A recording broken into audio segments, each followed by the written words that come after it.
Okay, guys, so today I'm gonna tell you about my near death experience or out of body experience. I don't know, you can call it any way you want. And I'm gonna talk about how it happened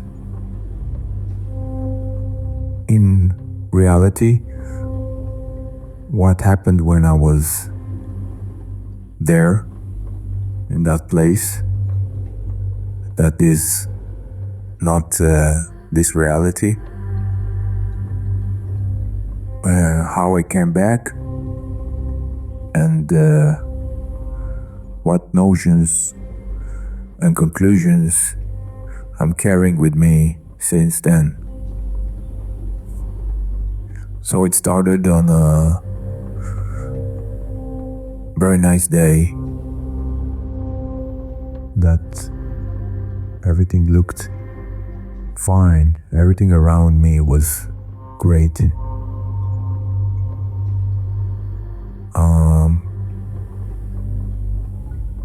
The circumstances on that day were in my favor. Like everything went well. There was nothing wrong.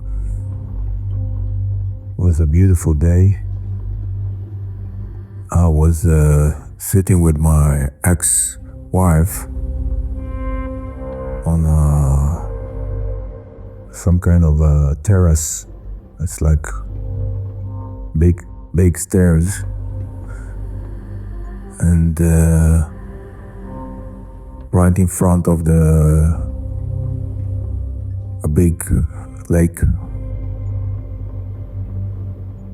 Wonderful day, everything is great, but I did feel that something is wrong with me physically. When this day started, like I felt something, I didn't know what it is. Like maybe it wasn't physically, maybe it was emotion or some kind of an energy, weird energy that was closing on me. And I was scared, but I didn't talk about it because the circumstances around me were great. And I said to myself, okay, I'm not gonna open this up. I'm not gonna even give this thing an attention. I'm just gonna ignore it and enjoy this beautiful day. At some point, when we were sitting, I felt like somebody is stabbing me with a knife right in the middle of my body, like in my upper abdomen, like a stab. And it was scary because nothing was happening. It was just a feeling. And I remember that when I was about to say, I remember that I prepared myself to say something is wrong with me to my ex-wife. I was just about to say it. I didn't even start saying it. I was gone. I was in a different place. And the reason I'm talking about it is because I know it wasn't a dream. It didn't feel like a dream. I know that it wasn't fainting because I did faint before in my life. That was something different, completely different. And from what people described to me when they looked at my body, it was also something different. Like my body was completely gone. People were actually trying to save my life. in many ways when I was gone. And I rolled down the terrace, I hit my head, I injured myself, and I didn't feel any of this when I was gone. I was literally out of my body. I was in a different place. And I remember exactly where I was, what was happening there. And it didn't feel like a few minutes. I'm sure that there was some kind of a different dimension of time over there, because this didn't feel like a few minutes. But they told me that I was out for a few minutes, but in my experience, it felt like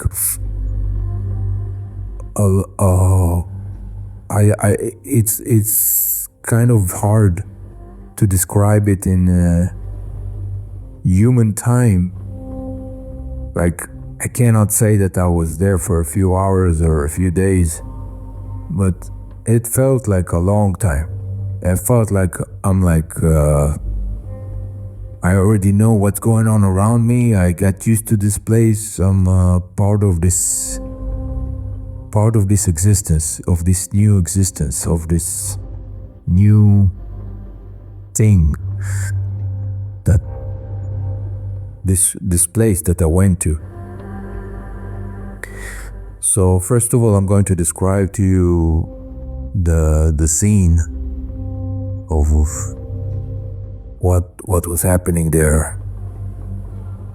I did feel that I don't have a body anymore, that's for sure. And I did feel that I'm some kind of a sphere of energy, like maybe a ball of energy. I couldn't see myself, but I had the feeling that I'm some kind of like a small sun of energy. And I was in the sky, looking from above on one of my favorite places, actually my biggest favorite places in the whole planet.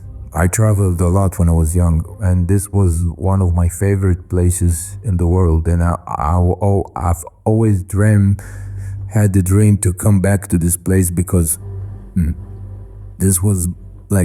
this place affected me a lot. It was actually in Laos, and the place is called Van Vienne. And I was there in the lake with in the spring, and I've seen a lot of mountains with flowers around me, and I remember that I said to myself, there can't be anything better than that. Like, this is the best that can get, the best experience that this planet can give me. And I still remember this place till today. And I was there like a long time ago, when I was let's say 25 years ago. Okay, so this place affected me a lot. And for some reason, in this out-of-body experience or near-death experience, I was right above this place. It's like my soul wanted to go there. Like, it got freedom to do whatever it wants, to move as fast as it wants, and to go and do whatever it wants. And I just chose to go to this place. And I was right above this place, like looking from above on this place. And I had nobody. I was floating. And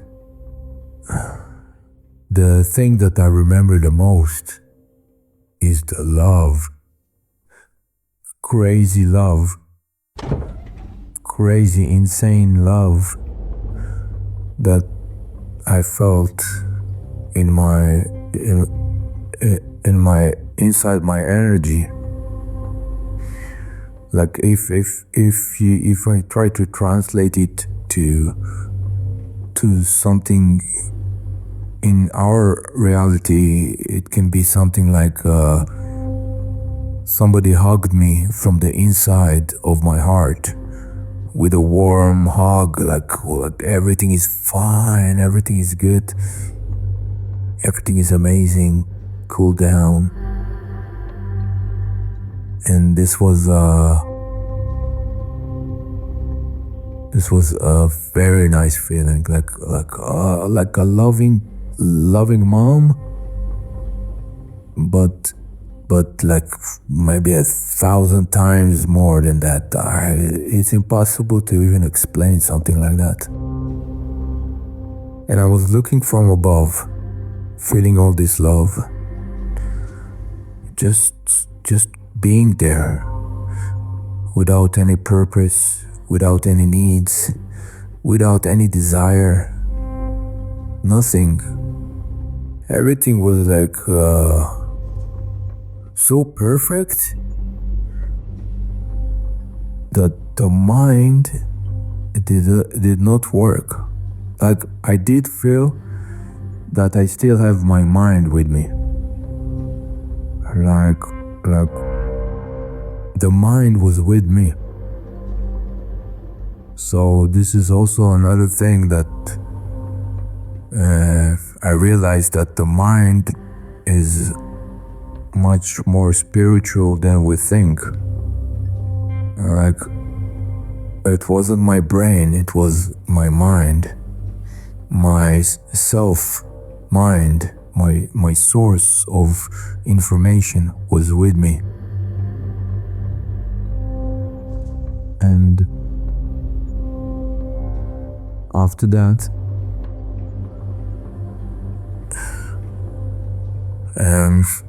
I looked from above, just floating there, doesn't want anything, just happy, peaceful, serenity, everything is great. And suddenly something started to communicate with me. And this is what actually my whole experience, this is what made my whole experience a little bit different. Because I didn't expect anybody to communicate with me. And somehow something did communicate with me. And this communication was one hell of a discovery, was one hell of a I don't know how to explain it, like it was meant to make me understand something. And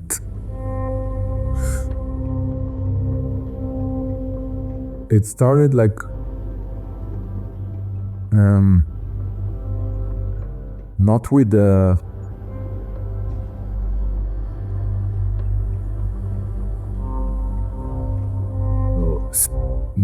talking words. I didn't hear anybody talk.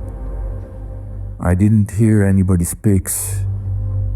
It was not even telepathic communication. It was something else, like the soul is talking from the inside. Like I'm communicating with some other entity, but the communication, first of all, the communication was not threatening at all. Like I felt like almost I'm talking with the thing that was hugging me. I still don't know if it was the thing that gives me love or it was a different entity, but it felt safe to say whatever I want without filtering, or just being myself. No fear, no hesitation. Nothing stops me from saying exactly what I want, from communicating exactly what I want without any like I almost felt that this entity have this capability of going straight to my core and get the answers for real. Like maybe I wasn't even controlling it. And so this entity is asking me, so how is it? And I'm like, what do you mean, how is it? And I'm getting the communication of, here, how is it? How is it? You like it? You like it here? And I'm answering, and this communication is not words. This is only like energy vibes. And I'm answering, it's great here. It's amazing. But it's fucking boring. And the moment I finish the communication, like boring, like I'm translating it into words, but it was a vibe, like boring. That's exactly was the moment that I woke up. Like nobody even tried to continue this communication with me. You just send me back to my body. Now, afterwards, I did understand that my answer was so clear, came from clarity, from understanding of the situation, that there was no even a discussion. There was nothing was open for even more communication. It just brought me back, like something sent me back to my body. And I'm like starting to open my eyes. At the beginning I hear a lot of noise, everything is blurry, and my sight is coming back to me slowly. I'm trying to I'm trying to get up. I was lying on the floor. I see plenty of people around me trying to see what's wrong with me. They told me that afterwards they told me that they tried to slap me in the face to wake me up, water, they lift my legs. Nothing was working, but suddenly I came back and I saw on the people's faces that around me, that they have a big relief that I'm back. Like everybody was damn worried about me. And then I was back. And what happened afterwards, it's not very interesting. Of course, I went to emergency room in a hospital, and they checked me. They couldn't find anything, and then I did some more intensive checks for another month or 2 months, and they couldn't find anything wrong with me physically. The doctors were quite frustrated with me because they couldn't find anything. So anyways, that's not the story. The story is that after I came back, it was hard for me to talk about it. I didn't have the courage to even say to people what was happening. I kept it to myself. I was kind of shocked of this experience. It was very hard for me to digest and to understand what happened, and It was very hard for me to realize what I've just learned and how to implement it, because I realized that my mind is so this is one of the things that I did realize, that my mind is so programmed with the identity that I had. It was hard for me to accept the conclusions and the notions that I got from this experience.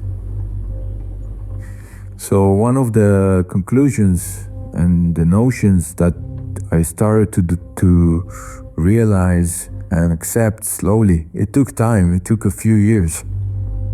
This is not an experience that changed me. The moment I woke up, I became something else. It took years.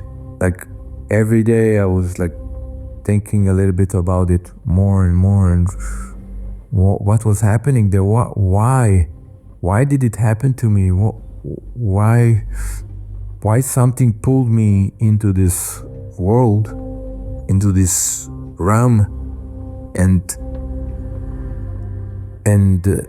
gave me this experience? What is it?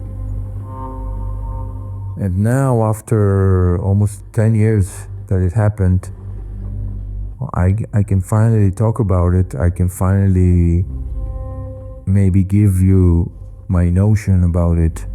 What I came back, because I did come back with a notion, that's for sure. There's a big notion inside of me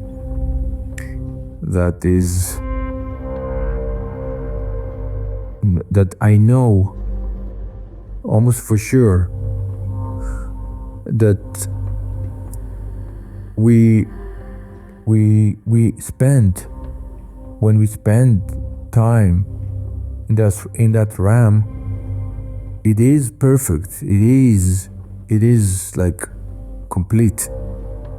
We don't have any worries, desires. We don't need food. We don't need a job. We don't need sex. We don't need money. We don't need anything. We don't need love, because we are love. And there's nothing missing. It's just full on perfection. Something that it's very hard to describe for somebody that is part of a system, part of the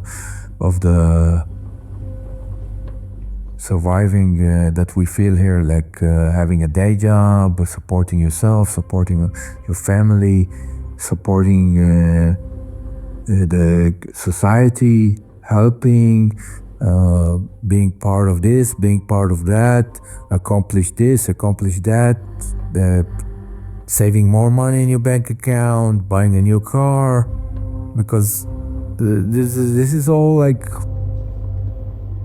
part of the game here.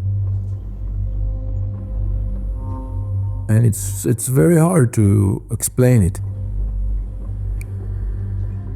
So over there we don't have anything we want. We don't want anything because we already have everything. And we have everything. This feeling here that we always want to achieve something. We always want to get something. We always say, okay, after I do that, I'm gonna feel better. After I get my $1 million in the bank, for sure I'm gonna feel much better. After I finish my degree, I'm gonna be a new man. It's always after and after and after. It never is like, okay, now I feel great. Everything is perfect, and it keeps going. But this is part of the game here. So the notion that there's nothing else that you need is kind of crazy, especially when you get a glimpse to this thing in the middle of the game. It's like a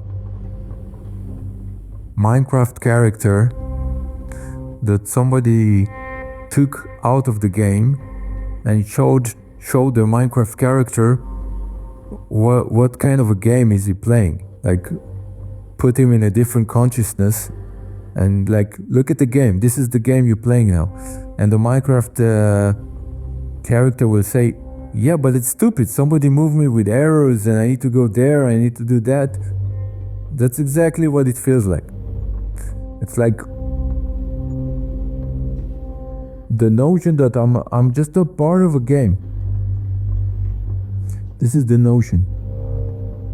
The conclusion is that, and why is this notion comes to me?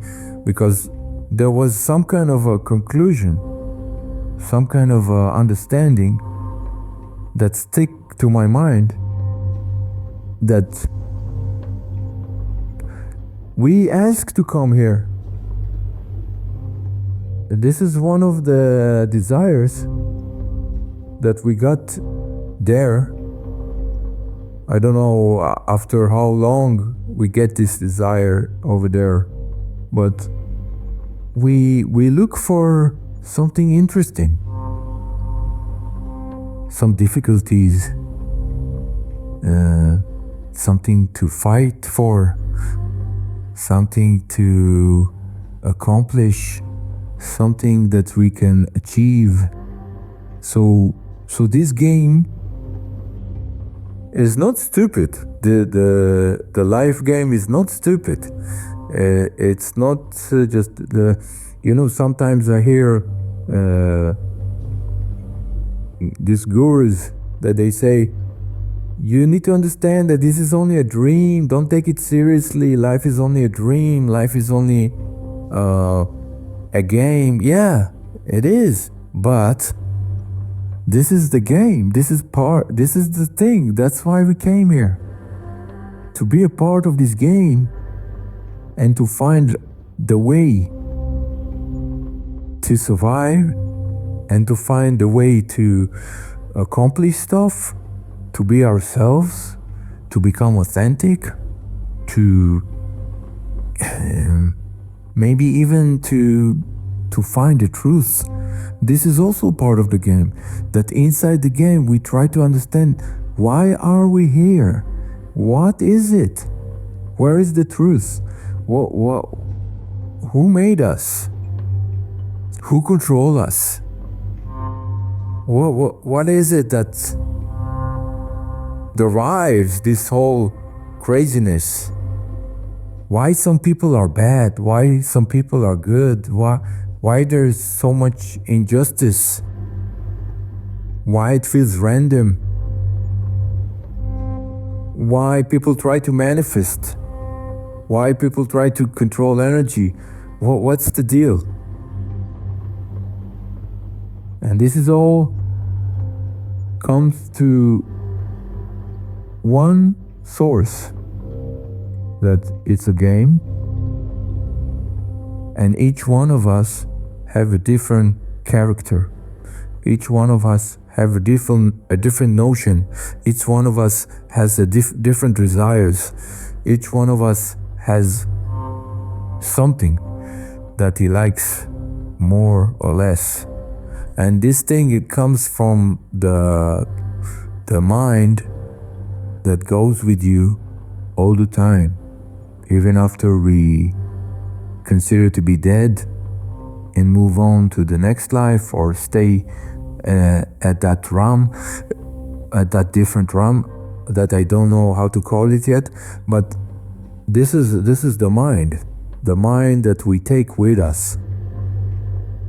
And the mind that we take with us have some kind of a desire, some kind of a progress of achievement that he wants to get. And I remember myself since I was like 6 years old, and my biggest desire in life was always to find the truth. What is it? What is this game? What is it, this world about? Like, if people know already that they have some kind of a route, that they need to follow. Like they go to school, sometimes army, sometimes university. They finish university, they're probably gonna get married, they're probably gonna have some kids, they're probably gonna work their ass to survive. Then they get old, then they die. So if we already know, and this was a thought that I had when I was 6 years old. If we already know the whole route, oh, well, so what's the purpose? Well, why are we here? It's so boring. But this is exactly what it is. It's a game. It's a game that has some kind of a structure. Now, I don't know, maybe the structure is going to change slowly. Maybe in 10, 20 years, people will start to understand that this route is a little bit too boring or too predictable, not interesting. They're going to start to change the route. We already have many people in the world that are now saying that they don't want to get married and have kids. They just want to live by themselves with occasional partners. We already have plenty of people like that. Like this is something that 200 years ago was very unique. Like everybody wanted to get married and bring kids, and that was the surviving mechanism. But we already see that it's changing. So even here, people are trying to cross boundaries and to change the game. They want something a little bit more interesting, a little bit more random. The desires are in progress all the time, because our mind is with us. We always carrying our mind with us. So this is a small glimpse to what I've been through and how it changed me. And if I have to say it in a few sentences, like, what is it that this experience gave me? It's the understanding that we live in a game. This is a game. Nothing more than that. Just a game.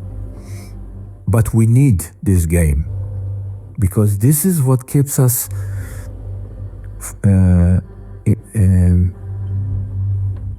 kind of busy, and this is what makes things interesting.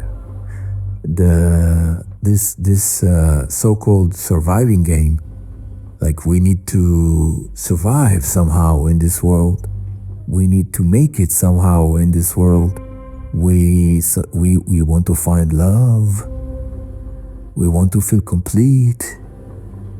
We want to, I don't know, travel. We always want to achieve something. And this desire, that's the game of desire. So how it affected me, I'm not trying to translate my desire to to ignore them. That's not me. I'm not trying to do that. I'm always like I want to be part of the game. It's nice to be part of the game. Actually, I think that somebody that takes himself out of the game, like what do I mean out of the game? Like I'm not talking about death. I'm talking about like some people decide that they don't want to be part of the game. They go to a mountain and they sit there for 20 years meditating. That's not being part of the game. That's actually saying, okay, I got into the game, but I don't want to play. I don't want to play. I want to feel like the source. But the source is getting bored over there. And what are you doing? You're going to get even more bored on this mountain by yourself, meditating the whole day. Or for another example is those people that that gave up trying. They try to find a job, they try to make a business, they try to make a family. Nothing works for them. And at some point, they just give up. And society calls them failures. But this is not why we are here. If you're trying to do something, it doesn't work. You can. It's this is funny, but you need to be even more happy about it, because your game is is much more interesting than other people's life.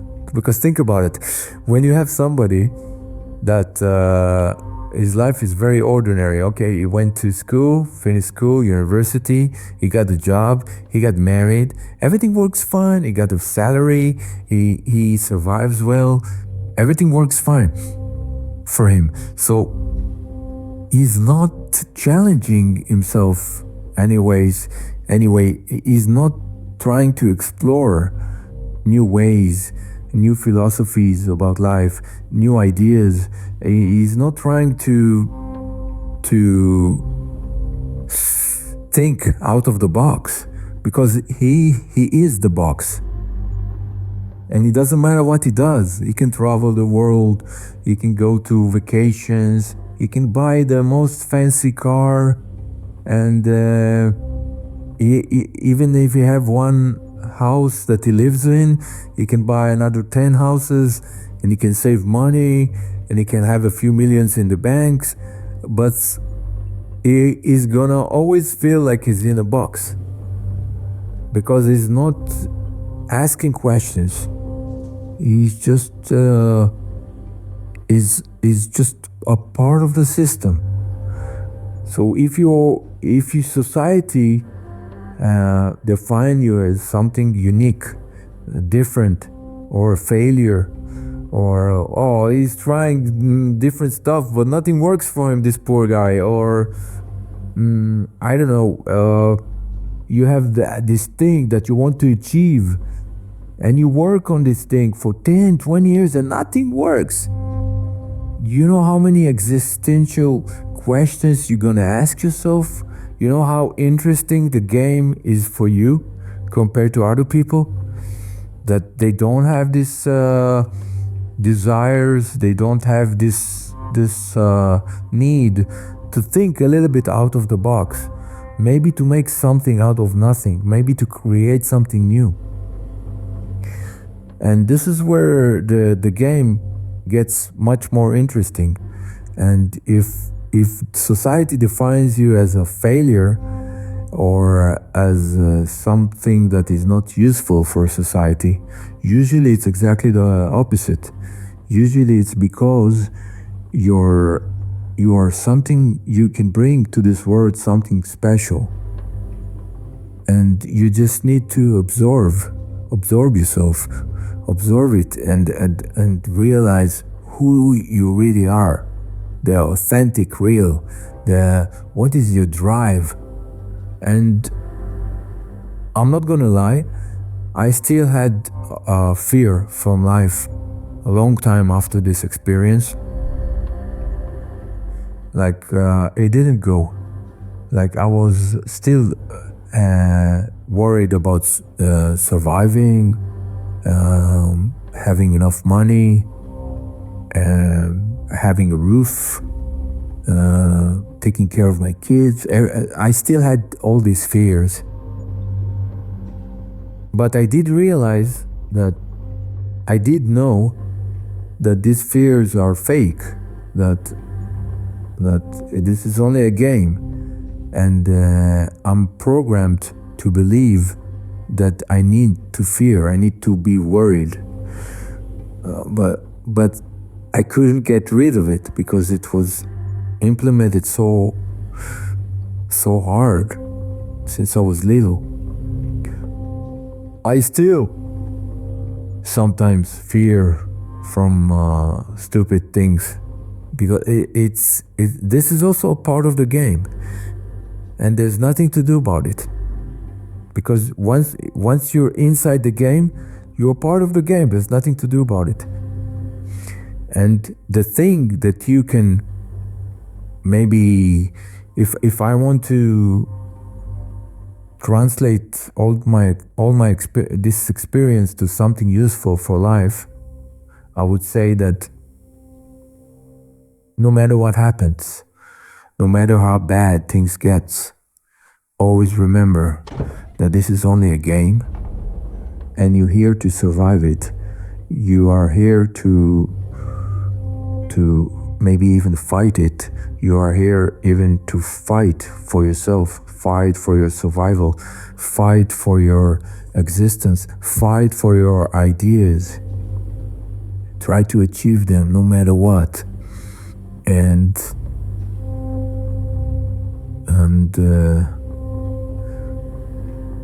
it's also, for me, it's also very important, like, not to hurt anybody. I don't think this is, but this is something